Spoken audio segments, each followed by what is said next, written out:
বিশ্বযুদ্ধের শেষে মিত্রপক্ষের বিজয় দলিলে এমন গর্বিত ঘোষণায় যুদ্ধ অপরাধীর তালিকা দীর্ঘ।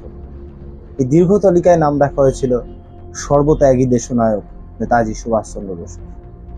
মিত্রশক্তির অনুগত দেশগুলির বিচারকদের নিয়ে জার্মানির নুরেমবার্গ ও জাপানের টোকিওতে আন্তর্জাতিক ট্রাইব্যুনাল গঠন করা হয়েছিল যুদ্ধ অপরাধীদের বিচারের জন্য।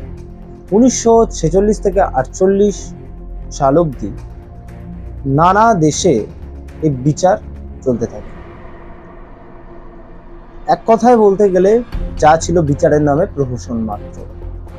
নেতাজি সুভাষচন্দ্র বসু যুদ্ধ অপরাধী তালিকায় নাম নথিভুক্তকরণের বিরুদ্ধে রুখে দাঁড়িয়েছিলেন এক বঙ্গজ সন্তান, ডক্টর রাধা বিনোদ পাল। তিনি সেই ট্রাইব্যুনালের একজন অন্যতম বিচারক ছিলেন। জাপানের মাটিতে তিনি তুলে ধরেছিলেন নেতাজি সুভাষ